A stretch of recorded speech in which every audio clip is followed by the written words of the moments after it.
Dean Harvey for that generous introduction and the invitation to be here today. It is a privilege to be among you and these esteemed faculty members. Wow, hello, hello. It is truly a thrill and an honor to be back at my alma mater to celebrate the class of 2023. You did it!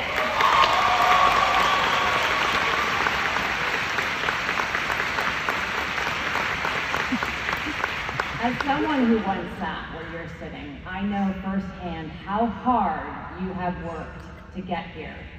I know what it's like to train here, to explore who you are as a person and as an artist. And in thinking about what I wanted to say to you today, I thought about what would be and what would have been the most useful thing for me to have heard when I graduated. And I came up with this.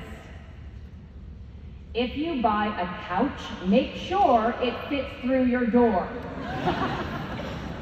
I learned a lot here, but that was not taught in any of my classes.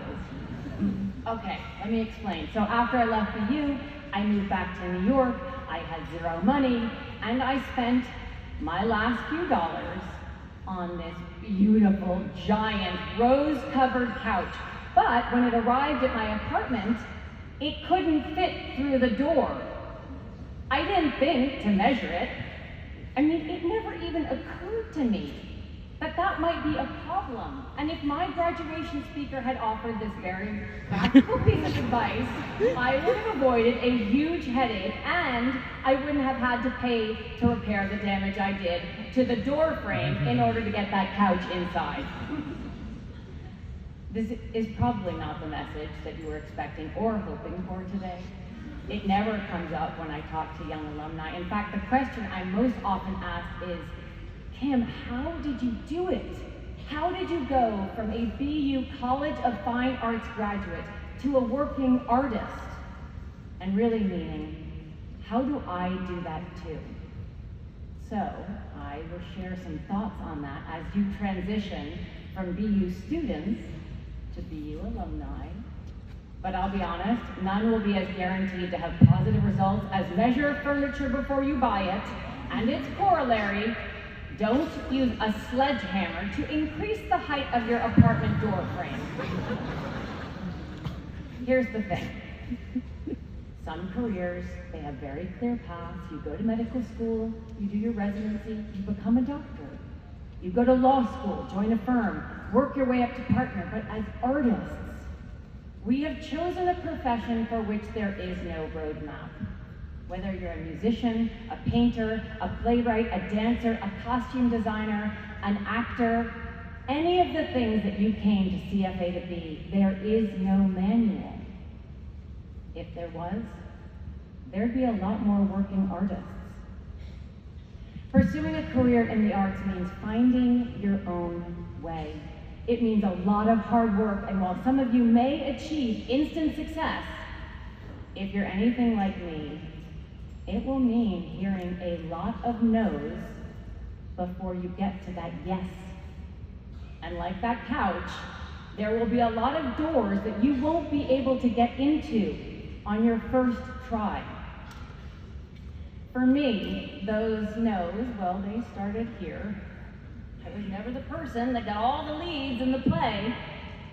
In fact, while I was coming up here, I called my parents and I asked them, do you remember coming to see me perform up here? And they're like, oh yeah, we drove up in a snowstorm and we came up from New York and we were so excited to see you. I said, great, what were some of the roles? Because I can't seem to remember. And my amazing stepfather kind of cleared his throat and he said, well, I think the roles were, well, they were just a bit minor. But then my mom saw the disappointment in my face and she's like, no, honey, I mean, you were amazing, and we came up, and I remember this one time, and you played the wall.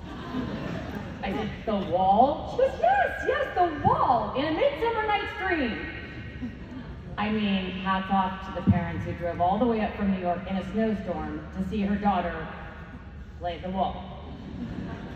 And while we're on the subject, can we take a moment to acknowledge the parents and guardians and teachers and all of the family and friends who have played an integral part. I'm grateful.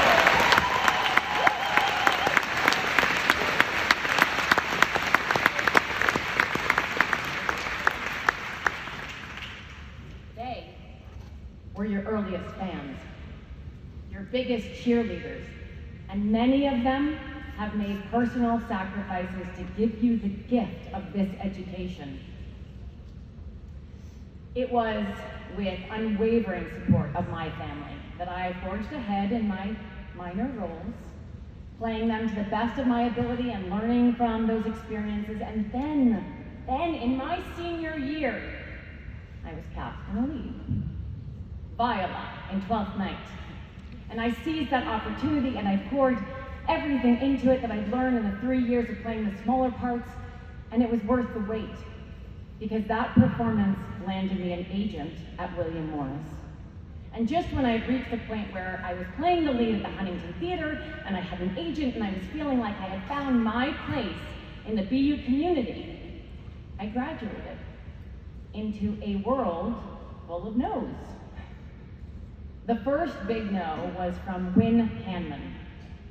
He was a renowned acting coach in New York whose class I auditioned for shortly after I moved there, and he was known to be the best of the best. And his class was extremely selective.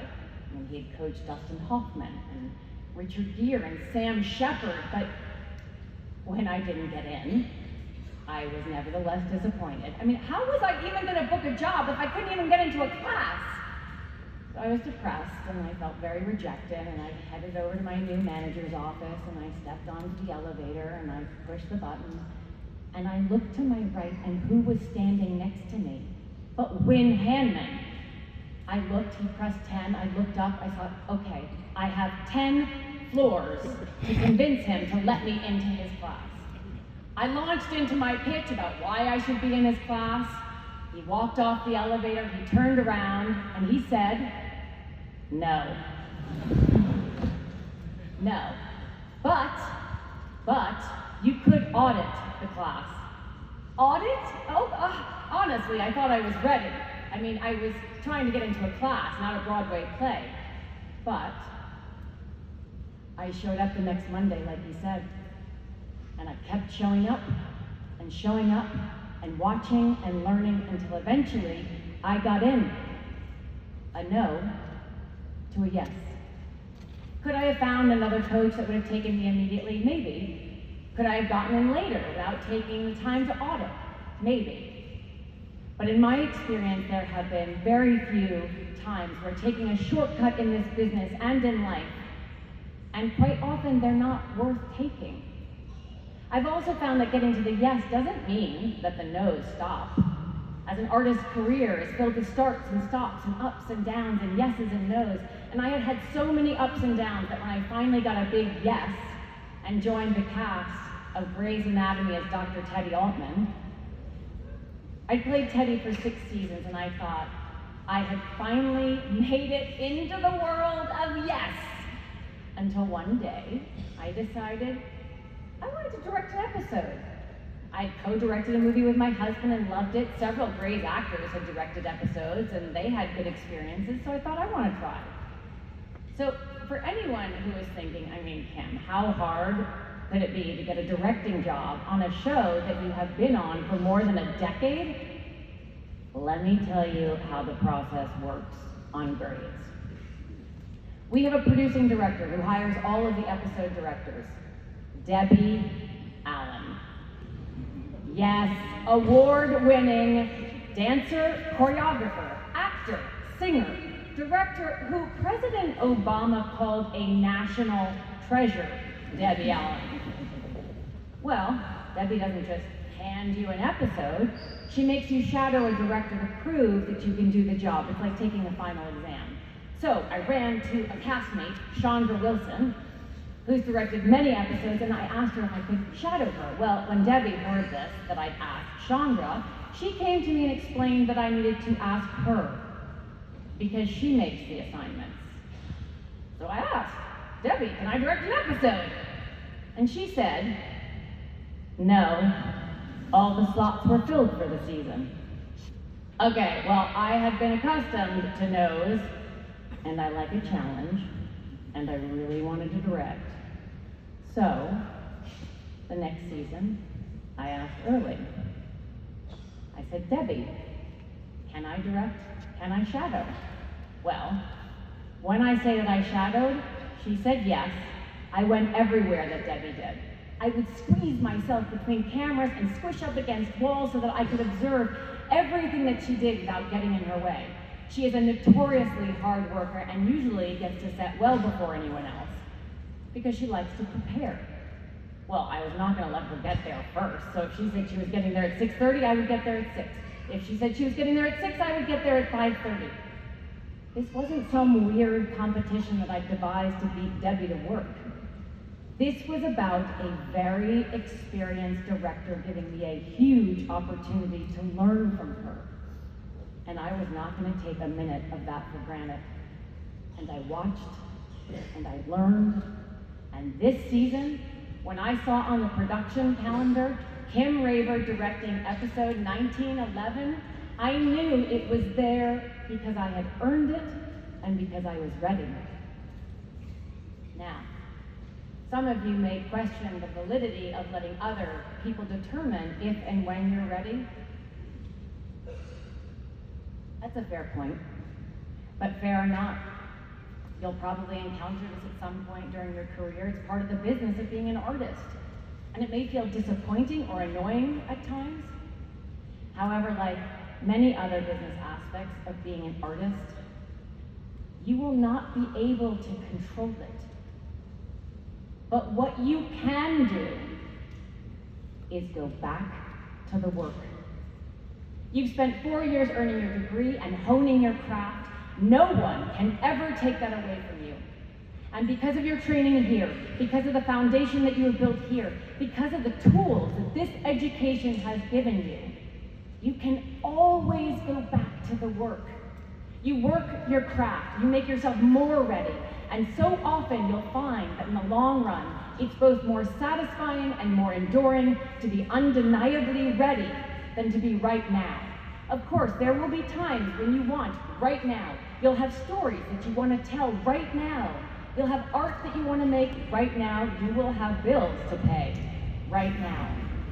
And you will see your friends and your peers coming into their moment, booking acting jobs and getting into the symphony, getting a show in a gallery, and in those times, it may be tempting to try to be like them, not like their work ethic or skill, but like them, trying to emulate the personal qualities and traits you think are bringing them their success.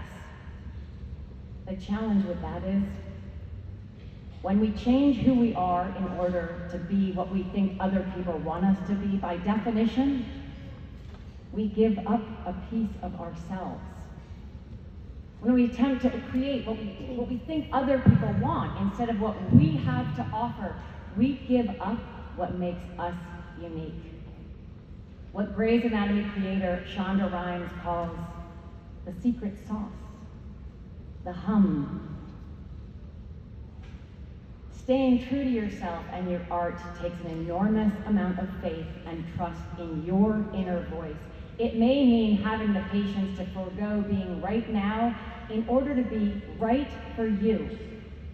That's certainly been my experience. You know, before the days of self-tapes, you would do your auditions in a room, and you would walk in, and maybe there would be 10 producers sitting behind a huge table. And when I was starting out after BU, I was not the actress that would walk into the room and book all the jobs. But then something clicked. I don't know whether it was because I felt so strongly about this particular character, or because I was so beaten down by all of the excruciating no's.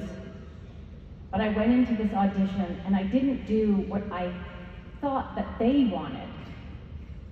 I did my interpretation of the part and I got the job. That was the start of me realizing that I have to do what is me. I realized that not having the same personality traits as other actors makes me less than, or it made me feel different. It just made me me.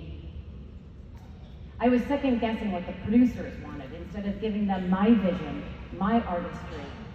And when I went back to my own voice, my own craft, I started booking job after job.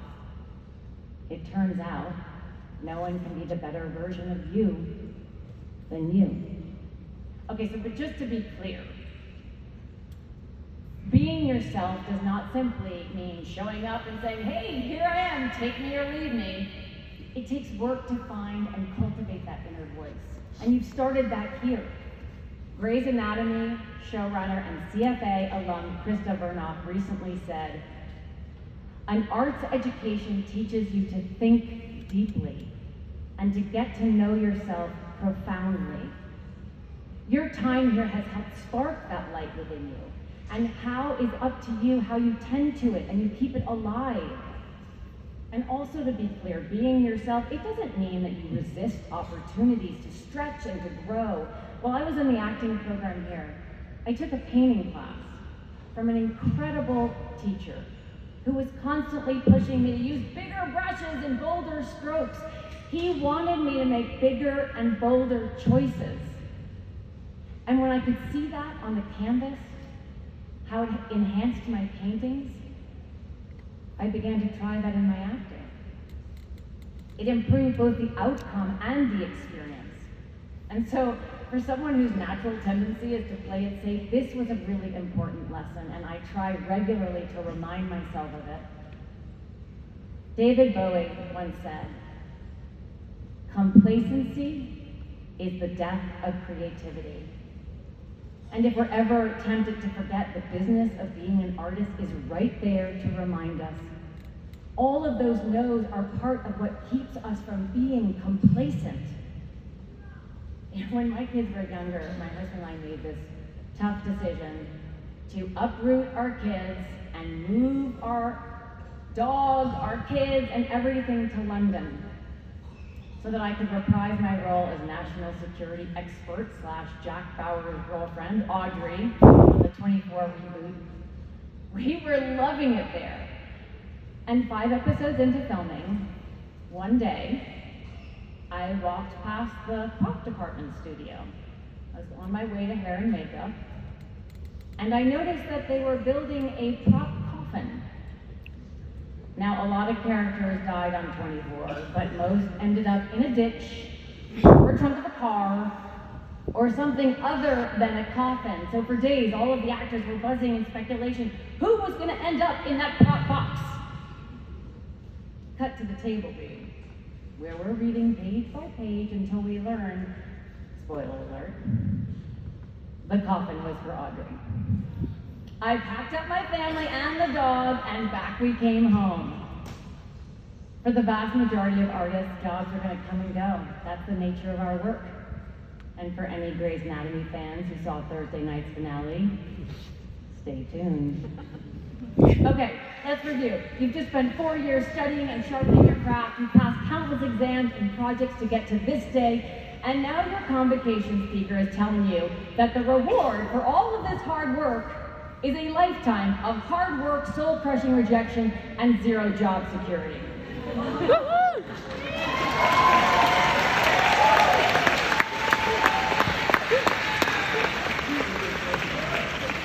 You may no longer be wondering, how did you do it? And instead, why would anyone do this? But you know why. Because when you've done the work, and when you've studied and rehearsed and prepared and crafted, and when the others you're working with have done the same, all of the pieces fall into place, and it's extraordinary. The work suddenly feels effortless. It's like a plane lifting off the ground. There's a hum to it. And for me, there is no greater place to be in that hum. I think you all know what I mean. You wouldn't have made it this far if you didn't. That hum is immense joy and creativity. It's art. And the world needs art. It needs music, it needs stories, it needs beauty, now more than ever.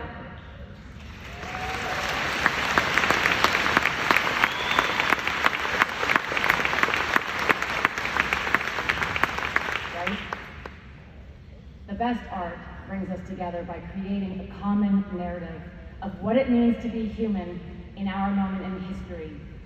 It helps us better understand who we are individually and as a collective. And as a class that experienced college during a global pandemic and wildly divisive times, you have a unique perspective on the importance of community. One that may feel the need to protect and nurture it more intensely and urgently than the generations before you. Use it to fuel your work. When you encounter no's, let it motivate you to find ways to turn them into yeses. When you feel jaded, let it propel you out of complacency. When you feel lost and scared or unable, let it inspire you to put forward the best version of you, the one that only you can be. Tomorrow you start a new chapter of your story, and I could not be more excited for you. As challenging and as frustrating as it will be sometimes, I am proof that it can also be extraordinary and fulfilling. In fact, looking back from the times I left to BU to now, I would argue that the process of getting to yes, the process of sharpening your craft, the process of getting to the hum that ultimately makes it all so worthwhile, and maybe that is the most useful message I can offer you today. But measure your couch is a very close second. Congratulations, thank you all for having me here.